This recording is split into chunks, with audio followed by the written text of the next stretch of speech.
민주당 여러분에게 괴물과 싸우는 자는 스스로 괴물이 되지 않도록 조심해야 한다는 니체의 말을 들려주고 싶습니다.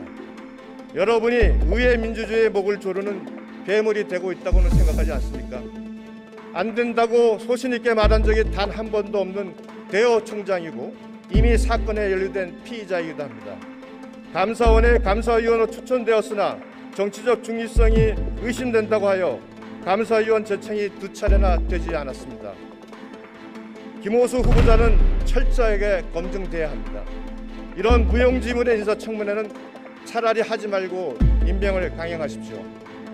차제 이 정권에서는 인사청문회를 폐지해도 좋습니다. 존경하는 박병석 의장님, 선배 동료 의원 여러분, 강원 홍천 횡성 영월평창 국회의원 유상범입니다. 어제 법사위에서 지난 1년간 국민적 지탄을 받았던 민주당의 일방 독주가 또다시 자행되었습니다. 저는 국민들께 그 실상을 고발하기 위해서 이 자리에 섰습니다. 존경하는 국민 여러분, 저는 법제사법위원회 야당 의원입니다. 법사위는 현재 문재인 대통령이 지명한 김호수 검찰총장 후보자 인사청문회 증인 참고인 채택을 놓고 파행을 거듭하고 있습니다. 민주당은 어제 법사위에서 99건의 법률안과 인사청문 계획 등을 모두 일방적으로 처리했습니다. 민생법안 99건은 국민의힘에서도 처리를 약속한 법안들입니다. 그럼에도 법사위의 진행이 파행된 것은 민주당의 속임수와 불법이 있었기 때문입니다. 어제 민주당 윤호중 법사위원장은 국회법 50조에 근거하여 백혜련 의원에게 위원장 직무 대리를 맡겼습니다. 그러나 국회법 50조는 위원장 사고가 있을 때 간사가 직무 대리한다고 규정되어 있습니다. 여기서 사고란 직무를 수행할 수 없는 객관적인 상태를 말합니다. 당시 윤호중 위원장은 같은 건물 2층에 있으면서도 정당한 사유 없이 바쁘다, 트랜스포머가 아니다 라고 하며 법사위원장으로서의 역할을 거부했습니다.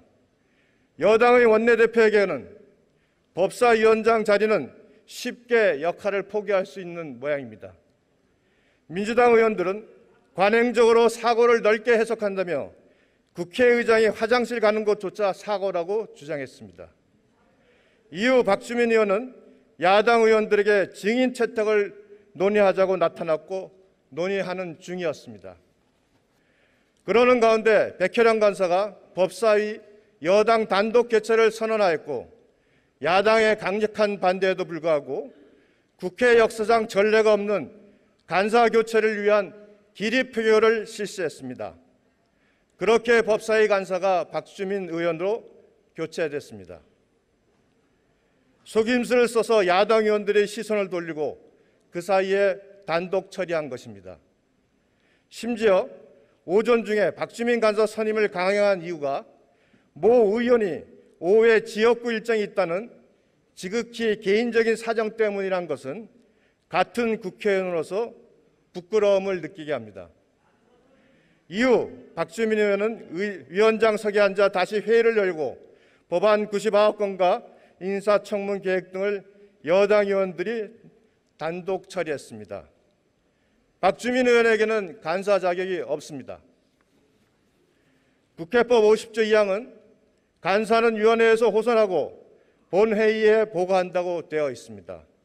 본회의를 열어 보고하지도 않았는데 간사가 될 수는 없는 것입니다.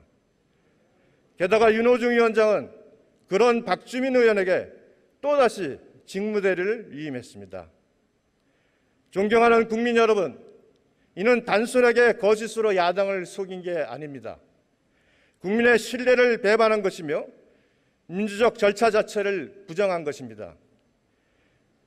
민주당은 검찰총장 후보자 청문회의 증인과 참고인 채택을 모두 거부했습니다. 증인 0명, 참고인 0명, 이런 상황에서 저희는 어떻게 후보자를 검증합니까? 김호수 후보자는 철저하게 검증돼야 합니다. 감사원에 감사위원으로 추천되었으나 정치적 중립성이 의심된다고 하여 감사위원 제청이 2차례나 되지 않았습니다. 안 된다고 소신 있게 말한 적이 단 한 번도 없는 대호 총장이고 이미 사건에 연루된 피의자이기도 합니다. 이런 무용지물의 인사청문회는 차라리 하지 말고 임명을 강행하십시오. 차제 이 정권에서는 인사청문회를 폐지해도 좋습니다. 여당과 청와대가 이렇게 무리하게 지명을 강행하면 그는 청와대의 신세를 졌다는 생각에 앞으로 더욱 순종할 수밖에 없을 것입니다. 민주당 여러분에게 괴물과 싸우는 자는 스스로 괴물이 되지 않도록 조심해야 한다는 니체의 말을 들려주고 싶습니다. 여러분이 의회 민주주의의 목을 조르는 괴물이 되고 있다고는 생각하지 않습니까? 존경하는 국민 여러분, 4.7 재보궐선거 패배 후 국민들 앞 민주당은 전혀 변하지 않았습니다. 끝까지 경청해 주셔서 감사합니다.